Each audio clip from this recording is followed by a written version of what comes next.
Саламатсыздар ма? YouTube арнама қош келіпсіздер. Менің есімім Диана.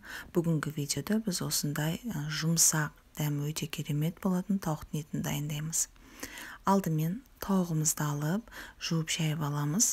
Бұл жалпы бір тауық болуы мүмкін, немесе осылай аяқтарын істетсеңіздер де болады.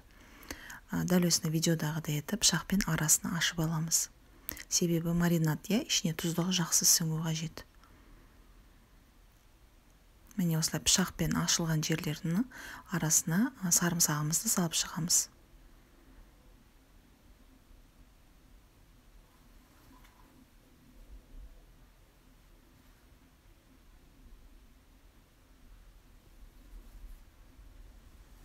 Міне осылай сарымсақтарымызды салып болды.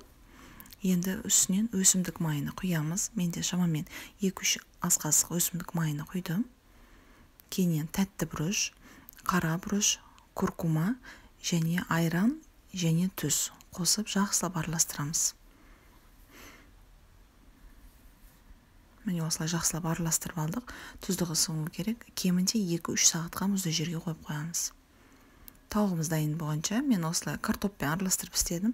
Картопымызды осылай жас кішкене картоптар қайнатып аламыз. Мен осылай таза піскенге дейін қайнаттым.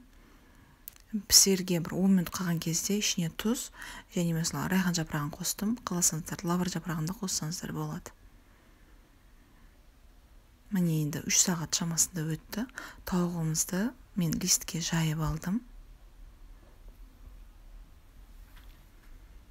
Астына пергамент қағаз немесе осындай фольга төсесеңіздер болады, себебі астына қараймай, күймей шығады, листке жабыспай. Міне осылай кіші отта 180 градуста шамамен 45-50 минут шамасында пісіресіздер. Арада ашып тұрасыздар, духовканы ашып қарап тұрасыздар, кеуіп кетпеу қажет тауығымыз. Міне картопымыз таза піскен, дайын.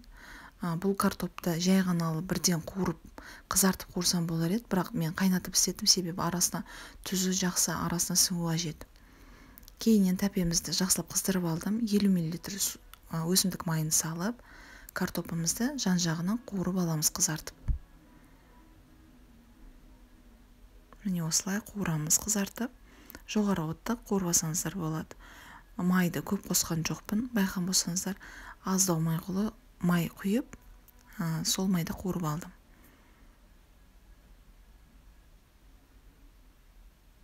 Міне осылай сап-сары етіп қуырып аламыз.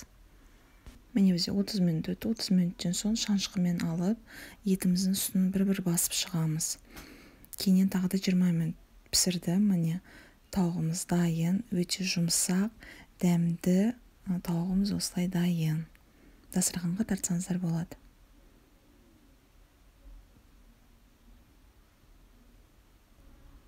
Міне осылай легенге салып шықсаңыздар болады. Өте дәмді тауығымыз дайын. Сіздер де жасап көріңіздер. Көргендеріңізге рахмет. Сіздермен бірге болған Диана. Видео ұнаған болса лайк басып, артыма жазылыңыздар. Сау болыңыздар.